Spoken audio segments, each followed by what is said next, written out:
Physical development being looked at as a major pillar of Barbados' economic growth. The 2 new garbage trucks now ready to go to work.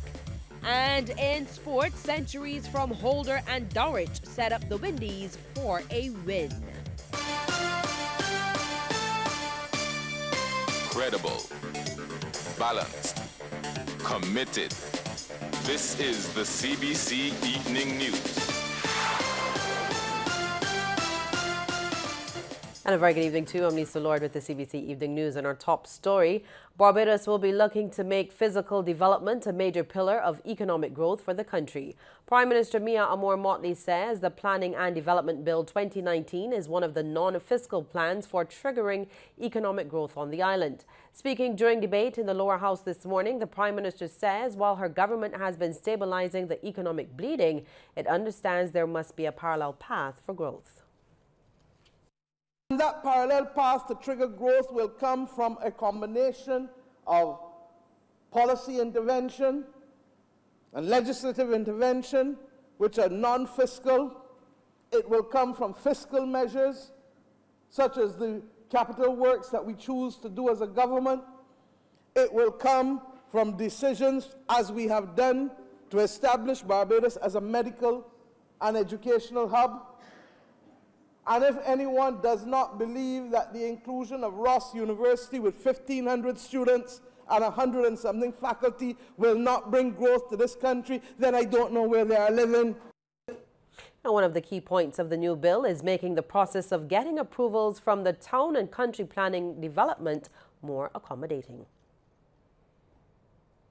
We will give you a provisional refusal, but in telling you what will trigger a yes is really a conditional acceptance. You have then a time period within which to say, yes, I agree with what you are saying with respect to what would trigger yes. No, I don't agree at all, in which case an appellate process kicks in.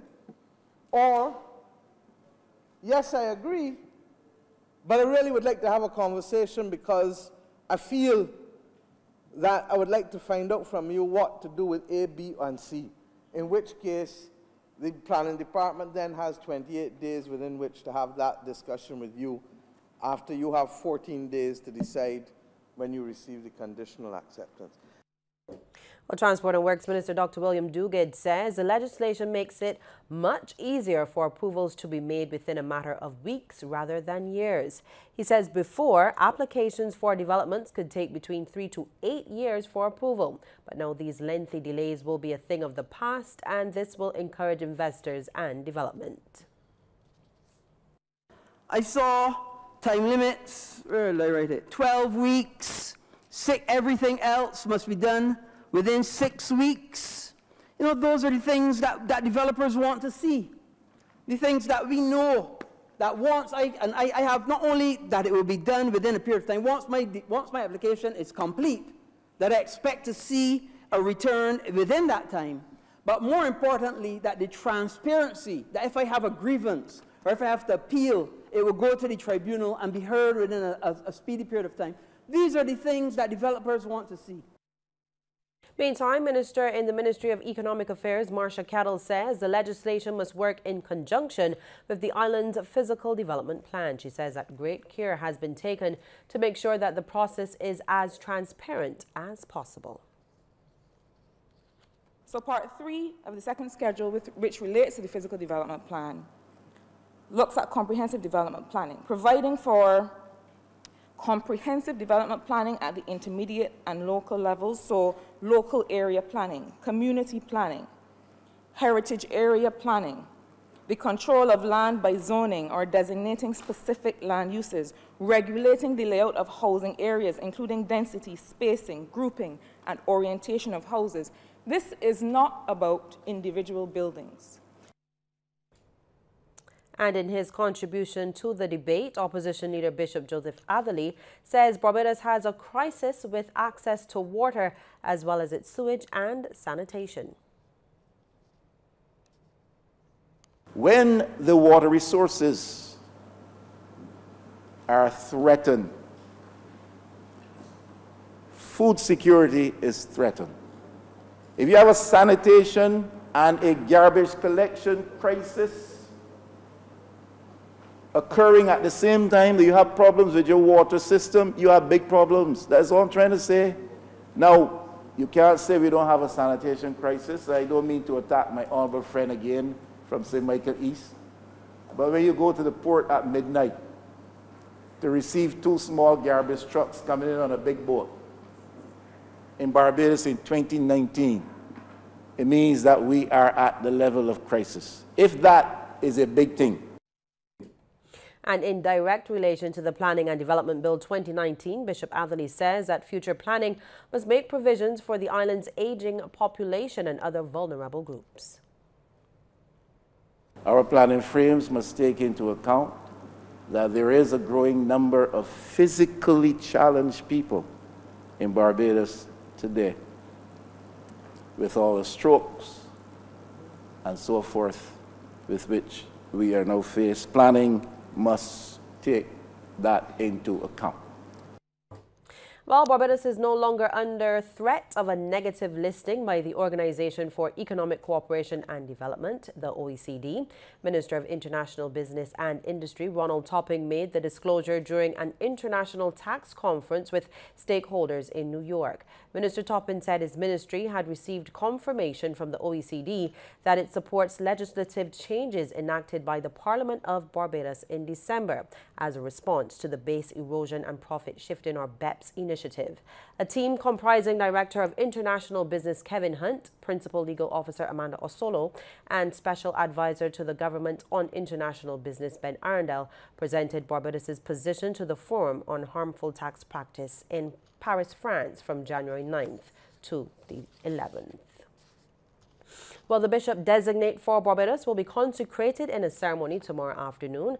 Reverend Michael Maxwell will receive his insignia during a service at the Garfield Sawbridge Gymnasium.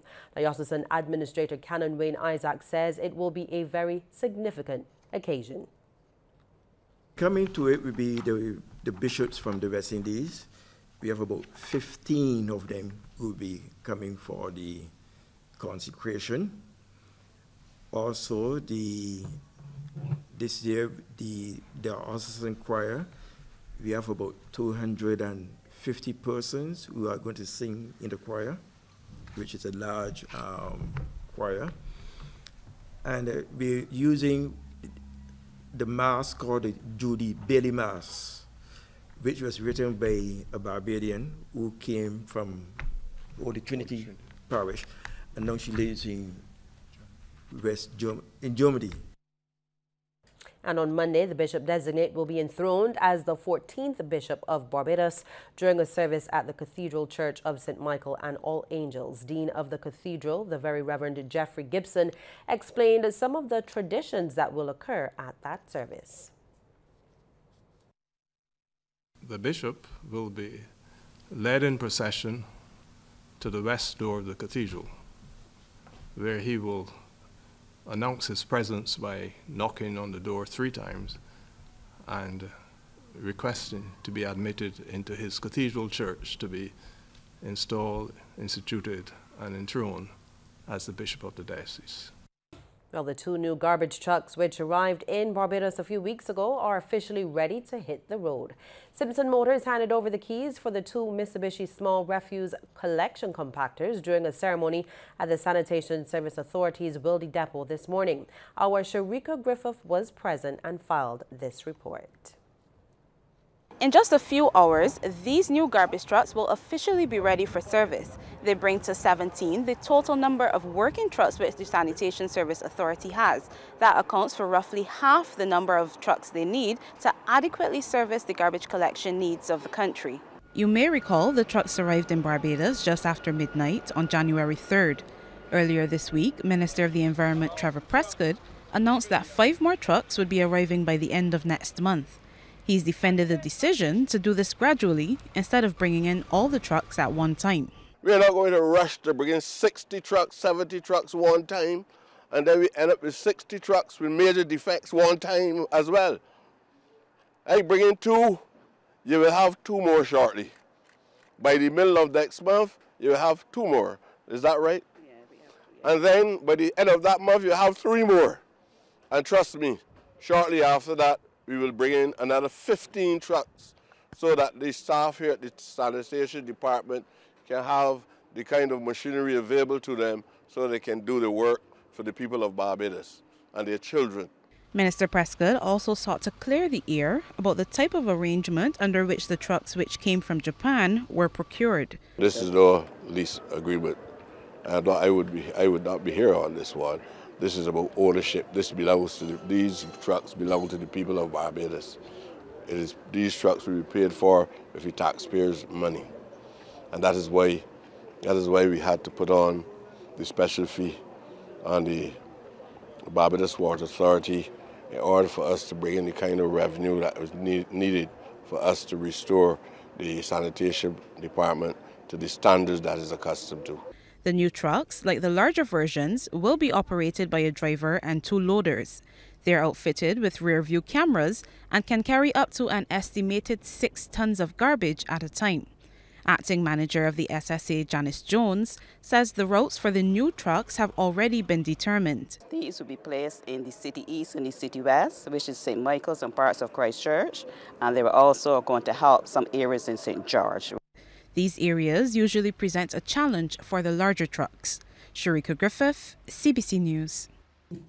And government has already started the search to identify potential sites for a new landfill. This is according to Minister of the Environment and National Beautification Trevor Prescott.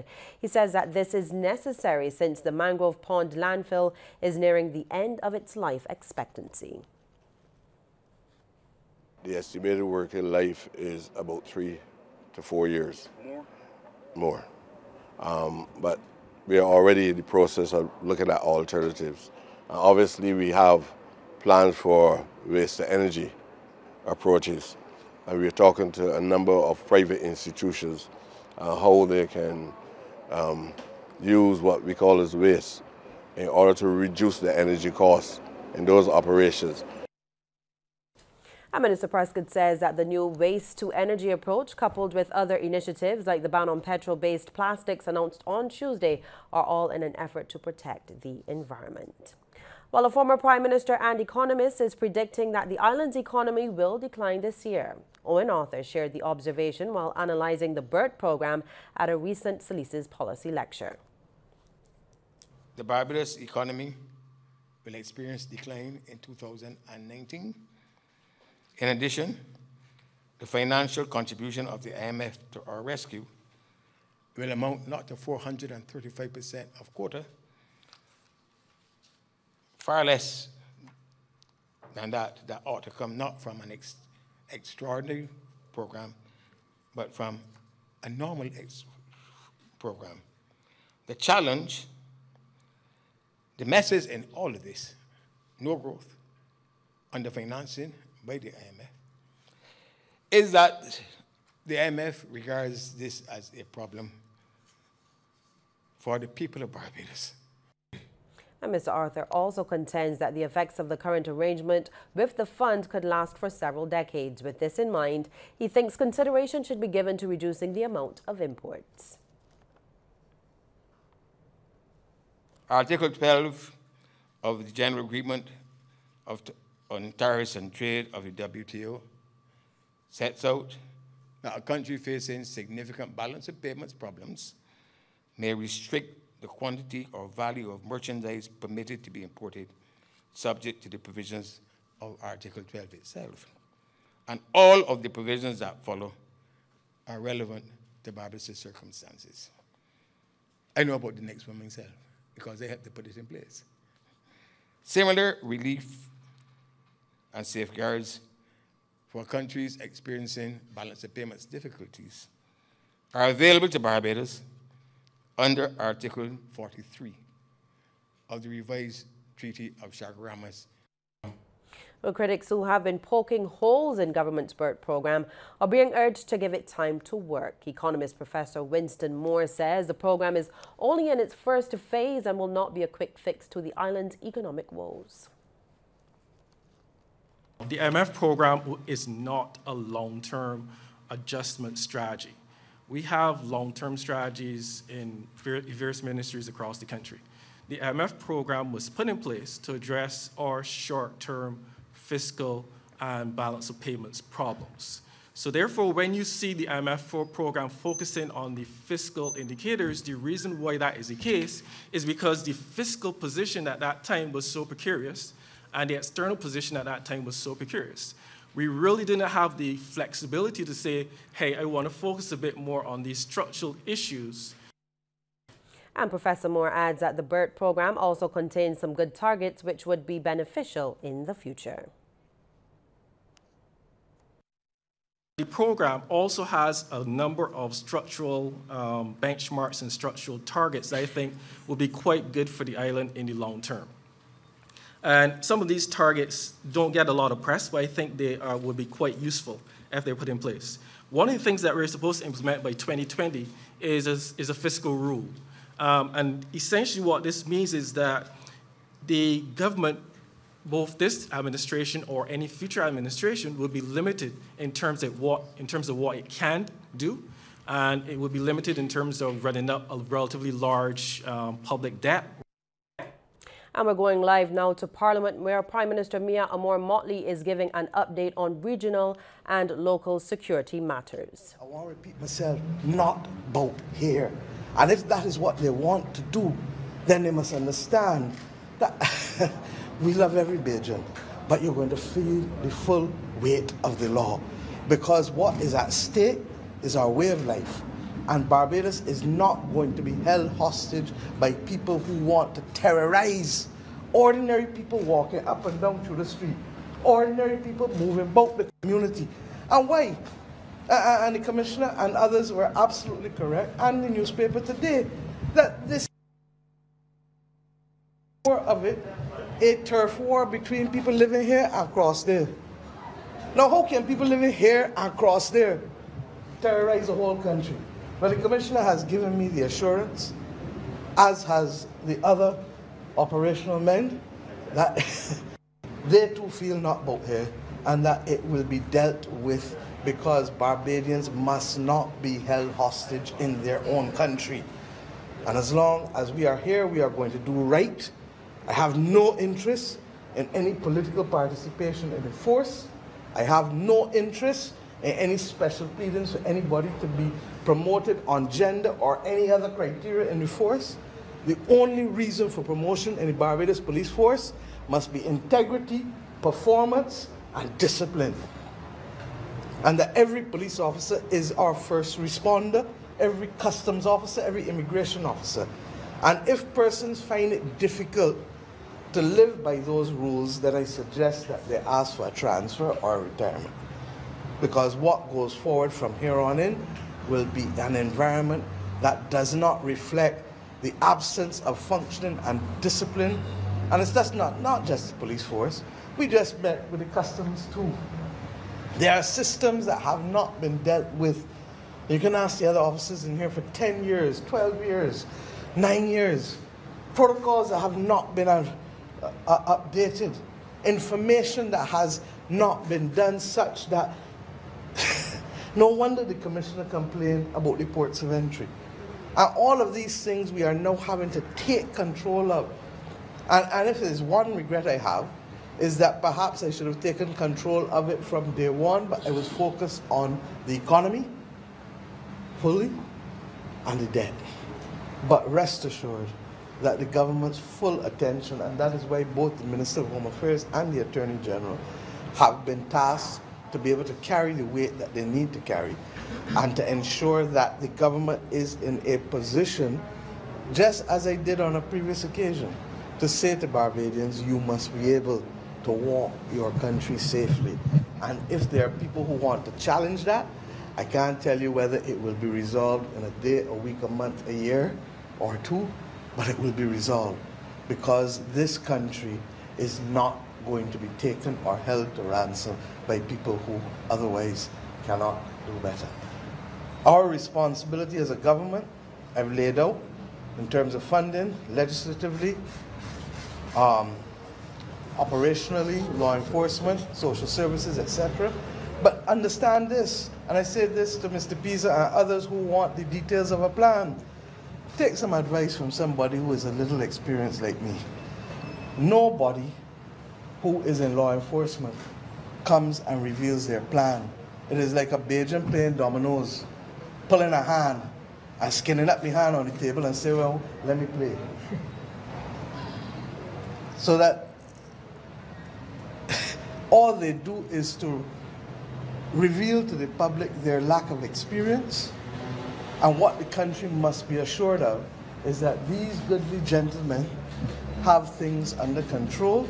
What they need to know is that legislatively we will do what we have to do, and that in terms of the priority of the claims on public expenditure, and I don't only say this today, in May of 2016,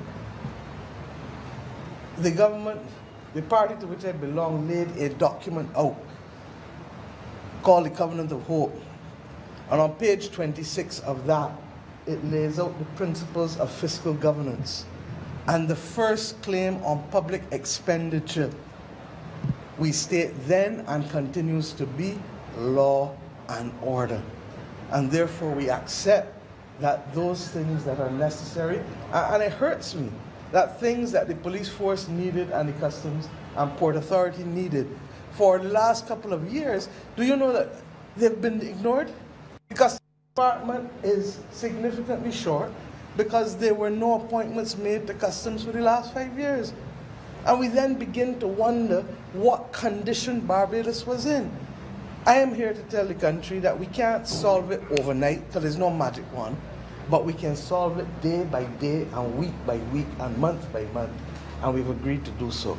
I also want to say to you, and you see Mr. Doughton here, we would also have been in contact with other former commissioners of police because we believe that the institutional memory of the force is critical in helping us to resolve these issues, and I'm happy for not just Mr. Doughton, Mr. Durant, for all of them participating at this time and working with Mr. Griffith and the rest of us to begin to put things in order that will make a difference. I want to thank the Regional Security System Commander as well, Captain Sherland, for also being there. We are part of the treaty, and we also recognize that the increased deployment of officers of the Barbados Defence Force in conjunction with the Royal Barbados Police Force, as our laws and constitution allow for, that there should be an increased rotation to be able to give people the comfort and to ensure enhanced monitoring, detection and surveillance as is required.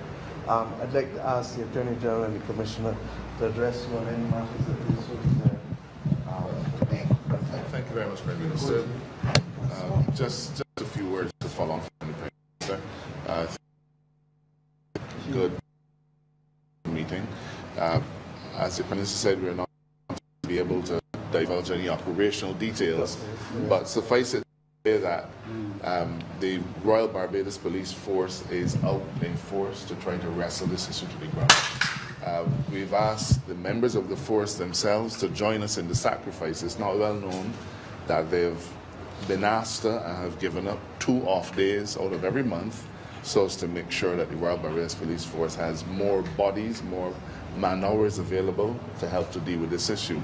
In addition to that, the Chief of Staff of the BDF has today agreed to make available to this particular effort as many as 80 of his officers to join the members of the police force on the ground, and he's also pledged the availability of vehicles in order to be able to increase the police presence, the presence of our armed forces on the ground, and to ensure Barbadians through that heightened visibility that they're on the job. Our biggest, and perhaps my biggest responsibility, is to reassure Barbadians that the Royal Barbados Police Force is responding to this issue in the strongest possible way. This is not something that happened overnight.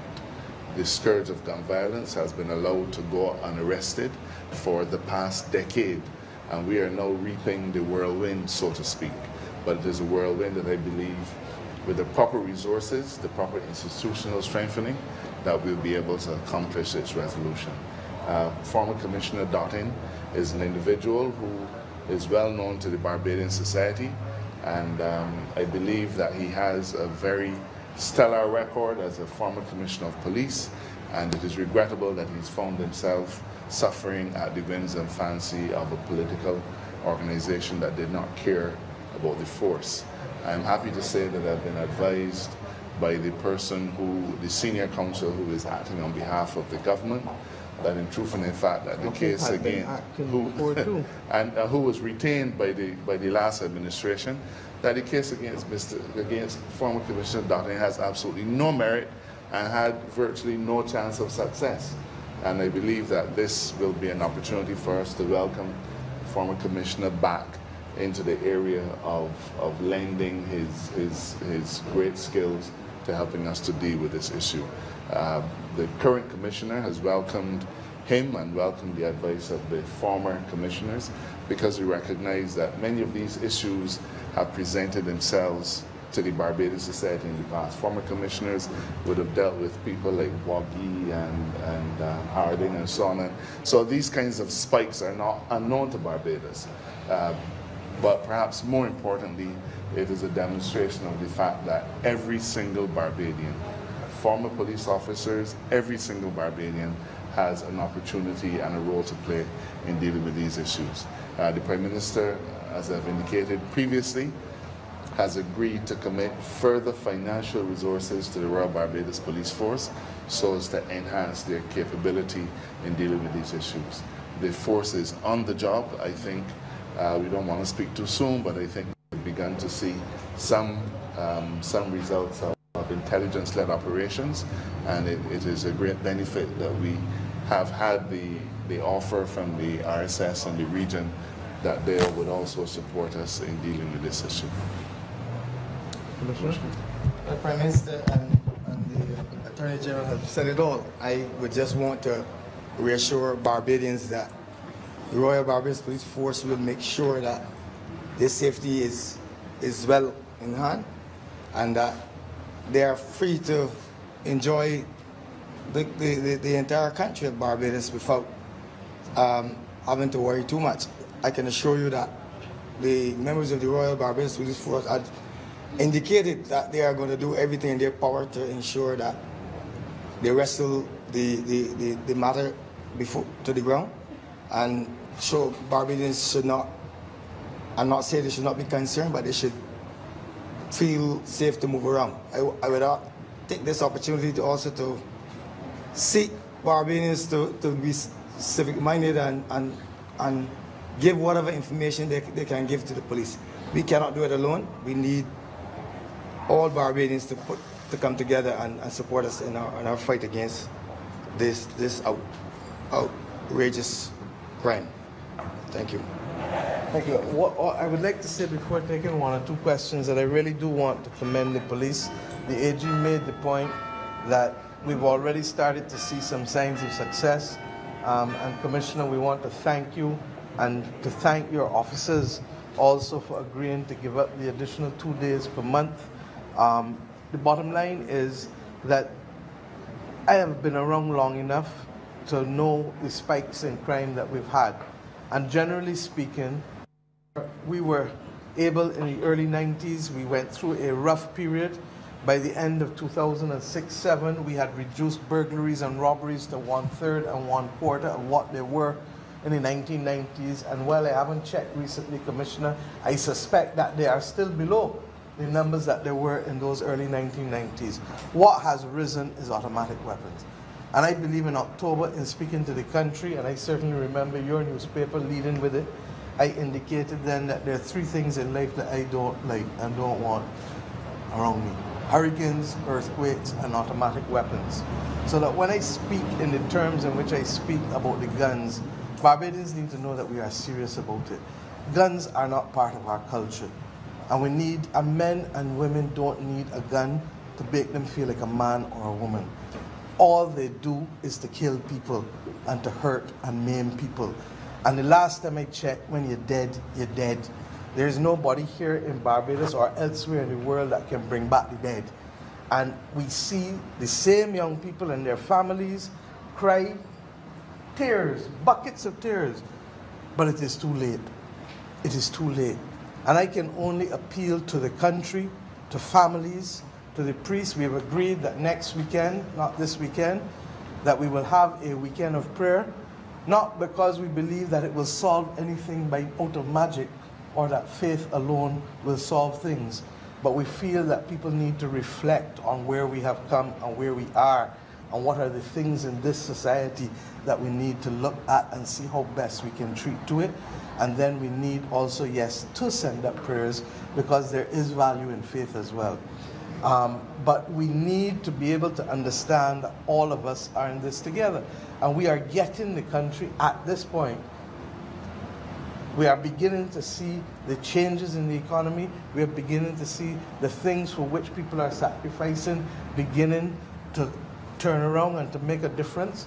But we need now to ensure that a few people in a fight between here and there, hither and thither, not even yonder, here and there, for them to stop terrorizing a whole country. And I only ask that parents, community groups, sporting groups, cultural groups, churches, workplaces, all of us understand that we have a role to play. To that extent, as I said, we are going to have a more coordinated approach on the social sector, but that is a discussion for another day and another time. But I just want to thank all of these officers. It has been a long day for them. The Minister of Foreign Affairs has also been included in the discussions because there are going to be some instances where we need outside assistance, and when we do, we will go for it. Barbadians have never been too proud to do the right thing, but we will take control of those who want to believe that guns are what they're about. And if that is what you're about, that is not what we're about, not about here. Are there any quick questions before Prime Minister, do you think, or can you say how close we are to needing the outside help that you said we might need eventually? We're not needing it at this stage, Barry, but I said if we ever need it, we will ask. For example, these are the things, and I thank you for reminding me. The last government presided over a situation where the Forensic Science Center has been effectively shut down for what, 6, 7 years, 8 years? Can't work. And what we discovered is that the capacity to send stuff overseas was putting a significant drain on the police and the coffers, and we've agreed that it has to be repaired within the next few months. The difficulty is it takes about 4 or 5 months to do, and even when we finish it, we may not have all of the equipment that has not been working for 7, 8 years. It all has to be tested. We can't send in anybody to test it until we solve the environmental problems. In those instances, if we need dedicated forensic science assistance to supplement what we have, we'll ask for it. There are other instances where customs needs information from other governments that they're not getting. The Ministry of Foreign Affairs is going to ask for it. If we need dedicated assistance with ballistics, we'll ask for it. So I'm only saying that Barbadians and Barbadian resources are not the only thing that we are relying on to resolve these issues. But as it relates to a request for RSS men on the ground like we did after the prison, we're not in need for that kind of assistance, quite frankly. We are comfortable and confident that the Royal Barbados Police Force, supplemented by the BDF, are equal to the task. We are also satisfied that what you have seen play out for this month is a turf war, as the Nation's front page said today, and that in those circumstances that we will continue to deal with getting that turf war and the foolish reprisals, because they're foolish, hot-headed reprisals, and where does it lead them to be? You find somebody who can raise the dead yet? No. Foolish, hot-headed reprisals. Prime Minister Motley, you stopped short of saying the reasons you believe some of the promotions and decisions were made inside the police force. Is there a direct link between the political cannibalism, as you called it, and some of the turf war and the violence that we're seeing play out between those decisions and the political cannibalism? I don't think that there's a direct link in the sense that because of those decisions in the force, these shootings happen.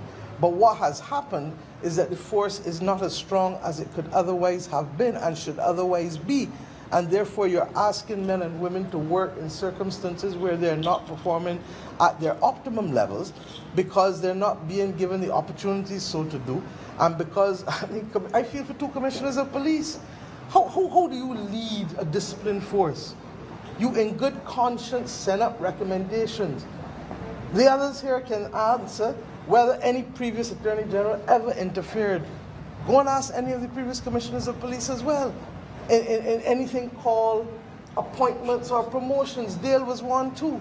How all of a sudden the recommendations of the #1 person, and under our system, there is some level of delegation of authority, isn't there? So how then do you reject the legitimate request for promotions from not one commissioner? If it was one, you might say, all right, well, I didn't like how he looked. But then a second commissioner of police over a period of time, the same services commission, and then by accident or quirk or coincidence, the chairman is now the general secretary of the Democratic Labour Party, who is all of a sudden found their voice in the last 2 days to tell us, look, for a plan. Ask the chairman what was his plan when the promotions were approved. Well, in the spirit of being solution-oriented, could you tell us what's the plan in terms of getting these promotions through with immediacy? But with all due respect, I just said that we have to have a protective services commission that is impartial and that treats to the disciplinary needs of disciplinary agencies, not just the police, but customs, immigration, security guards, fire service, prison authority.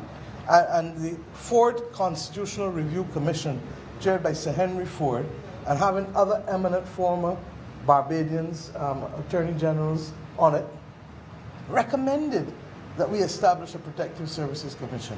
So that this is not a new recommendation, but regrettably, like so many other things, it has taken long in coming.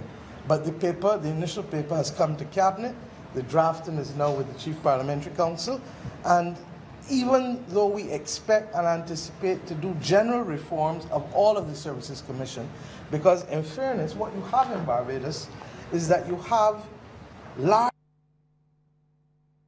all of the recommendations for leave, discipline, promotion, etc., coming through a pipeline that's like a 1/4-inch pipe, but you're getting 12 inches of material coming at you at the same time. And therefore, the length of time for processing, even payments for people, as you know, or vacations or acting appointments or whatever, are all constrained because they all have to go through the Chief Personnel Officer's office, which is too small. What we are proposing is a system that first and foremost divides up the weight among different services commission and then puts the appropriate conduits in terms of the executive staff to process all of these things in a more timely fashion. Now that may not come all at the same time because that's what we were working towards, but we accept now that we may have to pull out the Protective Services Commission and bring that immediately, and the others may come in about 3-4 months' time.